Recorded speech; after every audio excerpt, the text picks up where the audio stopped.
All right, so my name is Mishka Katkov, Michal Katkov, however you want to put it. I'm the managing director of Savage Game Studios. It's a PlayStation-owned studio here in Helsinki as well and in Berlin. We're doing mobile games. And today, I'm talking about the 8 characteristics of a successful gaming studio based on my humble experience. So that I just know who am I talking to. How many artists are there in this room? Few. All the artists on this side. You're sitting on the wrong side. I'm just kidding. Programmers? 2? Marketers? No. Everybody else is there students? Students? Oh, okay. Artists and students. All right. So just understanding my audience a little bit. Anyways, so who am I? So I used to be a CEO of Savage Game Studios, not anymore. When we were acquired, my job was changed to a managing director. I'm a founder of a site and a podcast, if you ever heard, Deconstructor of Fun.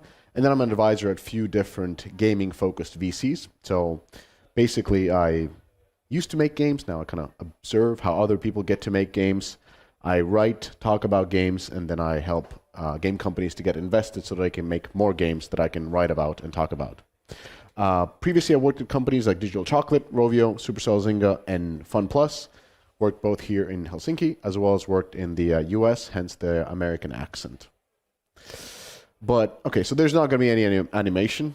It's okay, lost in translation. But overall, from the perspective of games head of studio or managing director, when thinking about making a games, usually comes through 3 things. First of all is like a game we want to make. So that's when people are coming up with the space orcs, and all the other not nonsense, interesting things, but maybe for a very small audience. The second thing is you have to ask is what is the type of game that will succeed in the market? And it's usually a game that does not exist already in the market. So if you think you're going to make another League of Legends, that might not be the best way. I don't know, could be, but wouldn't advise. And the third part that usually gets lost in the weeds is actually what kind of game can we make? And at that point, when all these 3 things collide, then you're usually making something that makes a lot of sense, hopefully makes a lot of money, that allows you to make more games or be a successful studio. Now, this is the presentation where I focus on how to get into that sweet spot. So what are the characteristics based on my experience of working at different studios? What have been the characteristics of studios that have been able to hit the bullseye? So number 1 has been teams or studios that work with the right size teams. Now, what the right size teams means is, okay, there's actually some animation. So why? The first thing is it reduces the middle management. And that means middle management is a lot of excessive communication, a lot of explanation, a lot of people in the middle that you're trying to figure out. And you're spending a lot of time of not building the game, but actually managing the people who are building the game and managing your relationships, and that takes a lot of time. Number 2 is studios that increase so the right size teams is they increase ownership. So when there's less people, you feel way more committed at what you're doing. So it's very tangible. You might be doing several different things at the same time, and you are, just more owning of that element rather than a small thing that you don't even know how it's going to reflect in the late game.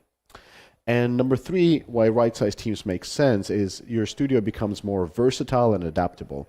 When people are doing more things and communicating better together and working together, they're able to move from one project to another. As your studio grows, you have several games in development, and through that you have a versatile and adaptable talent.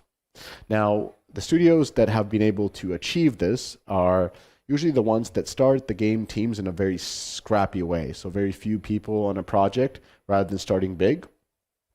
There's also teams that scale conservatively, meaning that every time a new person is added on a team, that new person empowers the team to move faster. So there's something clear where they're bringing and coming in. I've worked at other studios where you would get 15 people, 20 people overnight, and I can tell you that is not a good thing, even though it sounds like a good thing. What happens is everything stops because you're explaining what needs to be done, they're asking a lot of questions, and now you're training versus doing. And then scaling down when in doubt. So this is something that seldom happens because it's a very difficult decision to actually remove people from the team. I don't mean fire. I mean just let them do something else while the core team figures out what is exactly what they're doing. Oftentimes when there are challenges with the project, the first thing is who do we need to bring in to solve these challenges, rather than who needs to step out of the room for the rest people to figure out what it is, our vision, how we should approach it, and what we should be doing. And finally, not finally, this should be the first thing is whoever is leading the team should be leading it as a core team and really supporting each other and showing that support to everybody else that they're trusting rather than internal politics. So, second part, that the second characteristics of these successful studio has been that they value software over presentations. Now, I know there's a few artists here, so a lot of the times when you're working in a larger studio, somebody would present a vision, and it might be a beautiful image, and it's like a flying castles with orcs and dragons, and everybody gets excited, and the project gets greenlit with maybe not that many details that should have been discussed.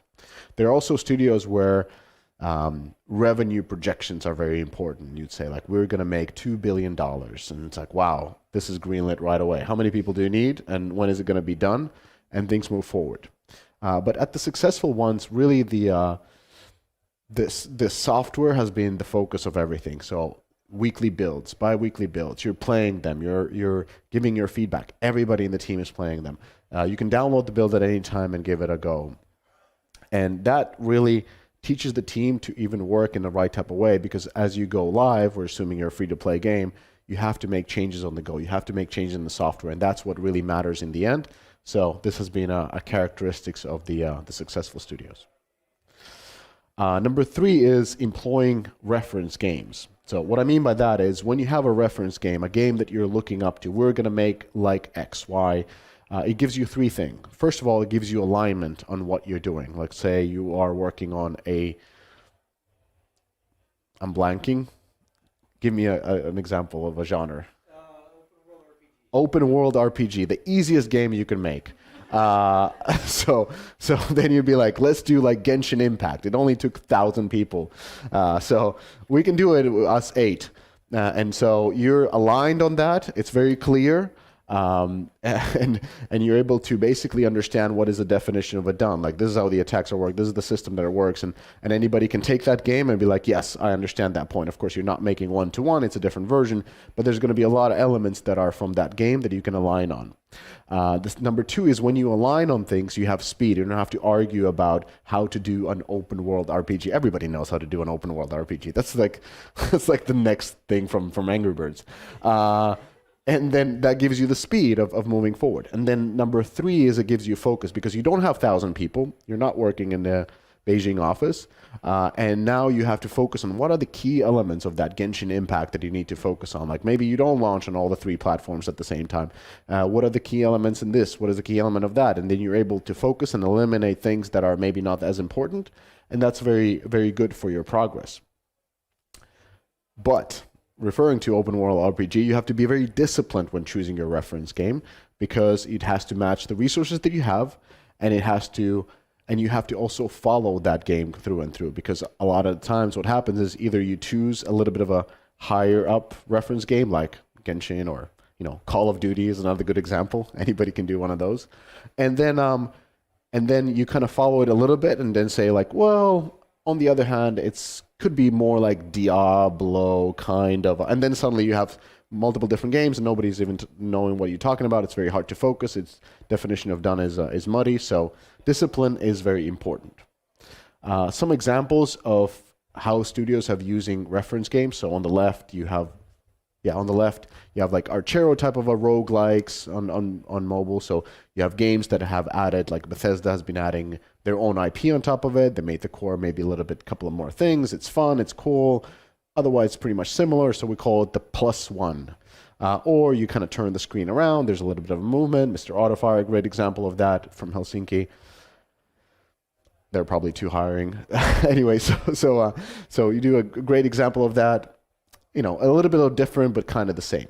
And then there's another type of companies that use reference games in a way that I call deconstruct and reimagine. So, many people have played Magic the Gathering for about 20 years. They are thinking about how do we do a similar type of game for a new audience that maybe doesn't want to go to shops and buy these cards. Let's do a digital version of it.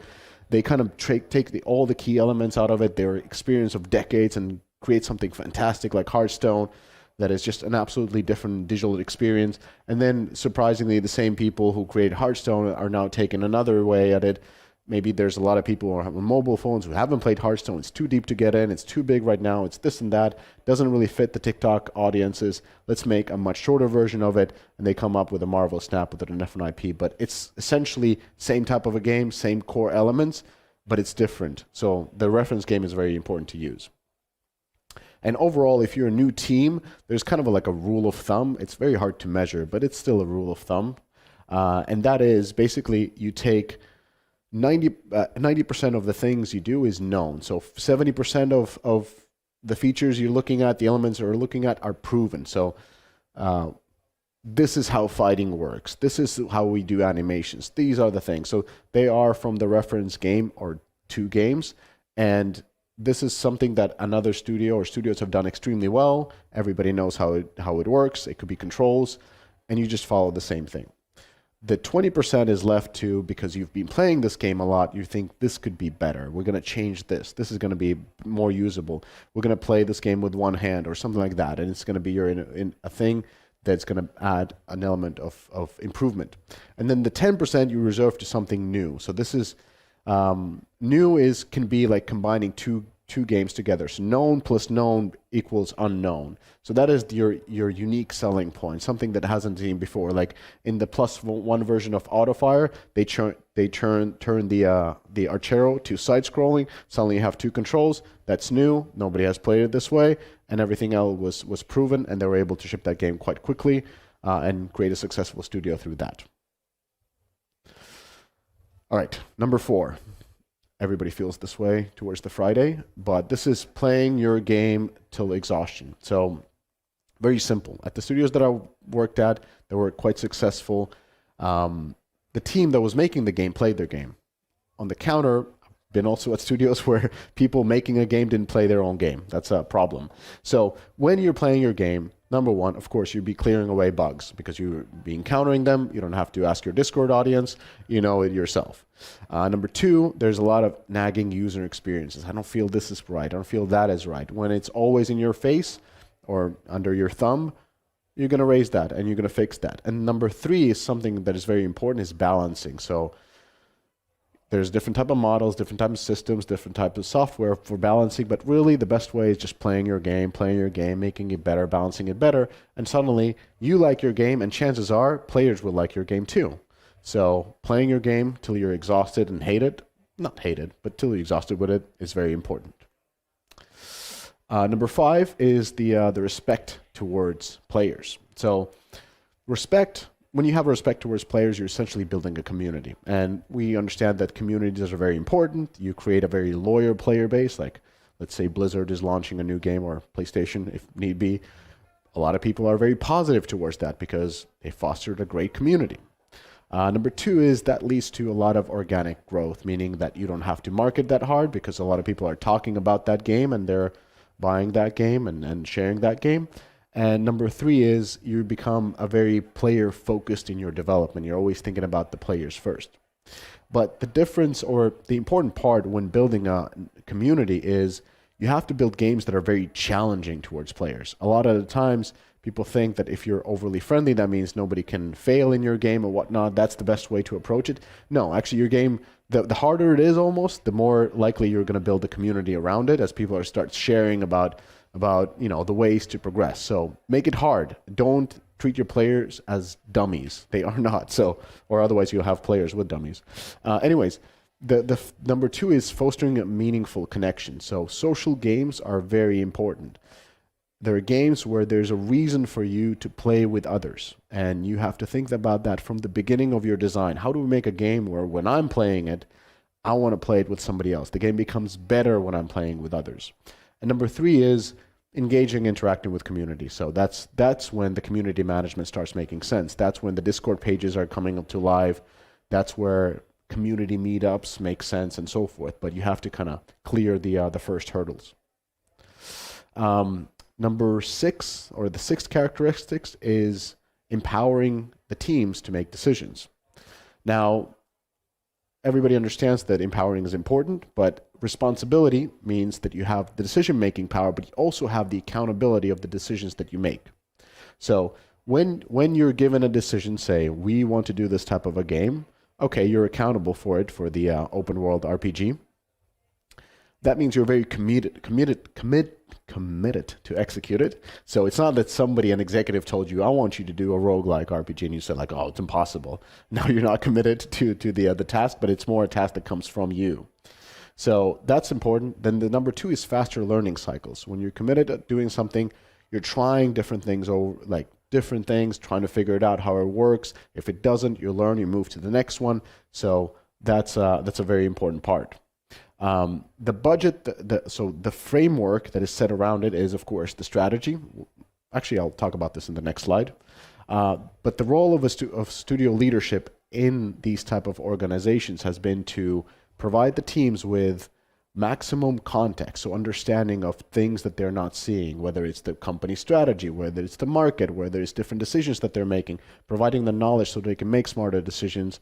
And the second part is giving them knowledge. So overall, when we think about autonomy, I think it's important to understand that there's 4 factors at play, because a lot of the times people misunderstand it. They think that autonomy means I can do whatever I want, and if somebody tells me this is not right, they're wrong because I'm right.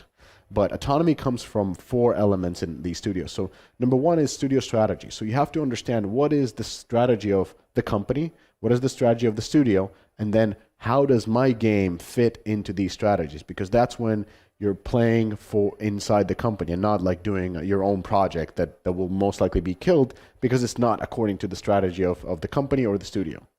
Number 2 is most of the studios, all the successful ones, have a development framework. How do you make games here? And there's a clear process. So you have to follow that process, improve that process if possible, but at least follow that process throughout your development. And then there's 2 things that are less talked about, but they're always present. Number 1 is performance capital. So let's say I'm kind of like pointing you all the time because you want to do the open world roguelike. The performance capital means that you've done a game before and everybody trusts you. Like everybody likes you because it was a successful game. So we're like, the guy in the gray hat, he can do anything. His performance capital is super high. And as you fail, which you will, go to one direction, you have failed, kind of turn another one, that will eat away your performance capital, but you will have that high level of trust from the beginning to kind of spend during the development. And the other part that is less talked about, the social capital. So social capital means what is your relationship with the managers, with the high-ups, as well as what is your relationship with the people in your team. If people like working with you, they like you as a person and like you as a leader. And if management likes you as a leader, that means you have a lot of social capital, and you'll be able to, again, spend that as you will make mistakes in development. And there will be some people who leave. Some people will say he's not right. He's doing these type of decisions. And you're like, okay, but we trust him. So important elements, and you build those 2 over your time that you're at the company. So that's also important to notice, because all the time people complain that somebody has been longer in a company and that's why they get so much freedom. It's because they have built performance capital and they have built the social capital. All right, seventh characteristic is shutting down. So shutting down a project means usually in successful studios that you get to start something new. And it's really important to be very critical, very objective, and very honest when shutting down projects. So you have to have clear rules of why a project has been shut down. On a high level, it could be, an original thesis was proven wrong. Like people don't actually want to play open world RPGs. That could be one. Or there's a new major game that came in with exactly the same design. We're so far off, and the new game is getting attraction. So the original thesis have gone down. The number 2 is quite simple. Team just fails to execute over and over and over again. They fail to hit the milestone. At that point, the project has to be reshuffled.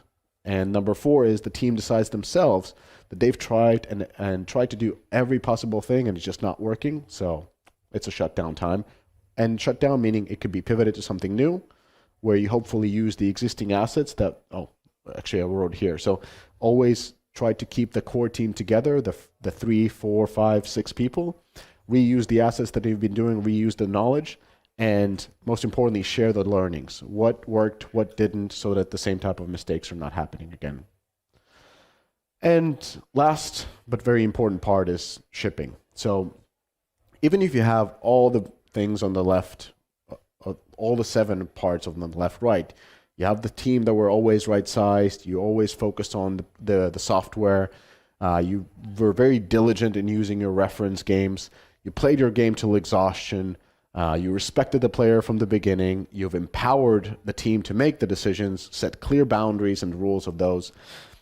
You stopped the project once, pivoted to something better, but sometimes the studios that I worked at were so critical towards their own work because there's always going to be issues, and they get into this endless loop of self-criticism and not actually putting the game in front of the players, always thinking that they're worse than what is in the market. So that is why it's really important to, in the end, always put the game out and figure out the game preferably in the market with the real players rather than through criticizing each other to oblivion. That's it. I'm 5 minutes earlier, and there's perfect time for questions, right? So thank you for listening, and I'd love to answer some questions.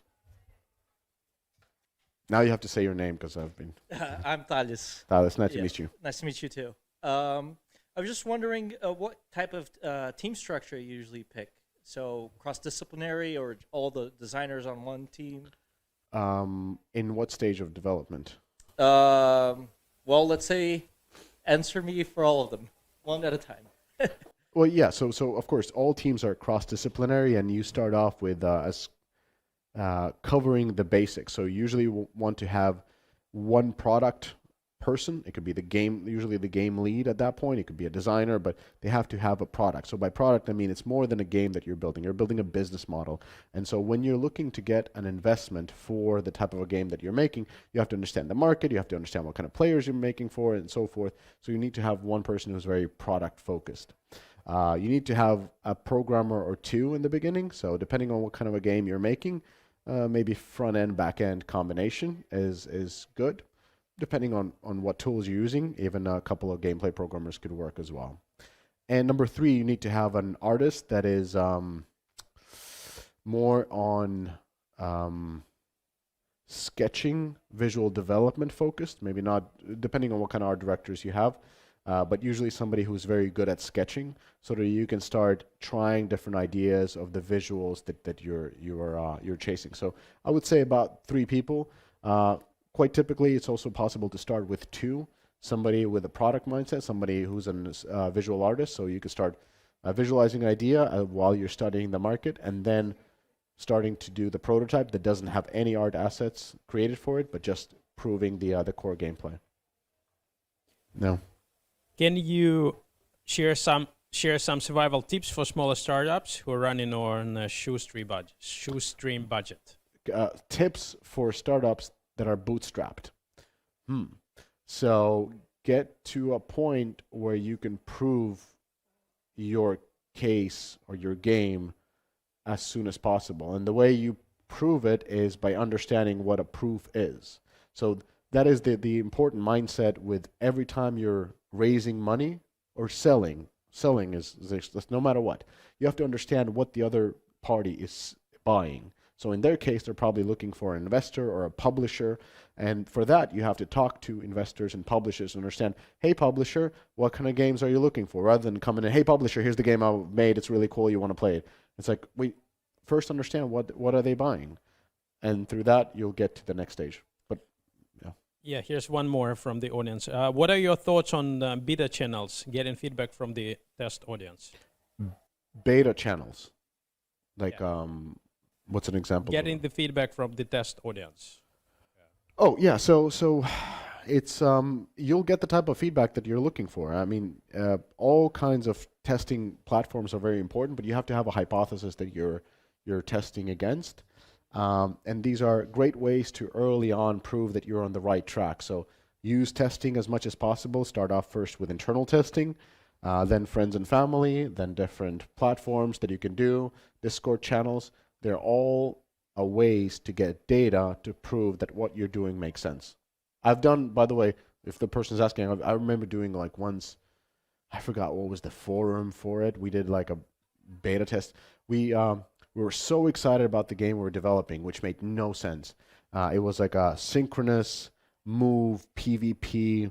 It was like we were just too smart for ourselves, and we kind of taught each other that this is a fun game, and then we put it into the platform. Half of the players were like, I don't even know what to do in this, and it was very important for us to pivot. So giving the players to outsiders, not just ourselves, can prove that it's actually not fun. What are the best practices for building an audience for a game studio? What are the best practices for building an audience for a game studio? That's going to be a presentation for next year. Fantastic, yeah. Yeah. Thank you very much, Miska. Thank you. Thank you.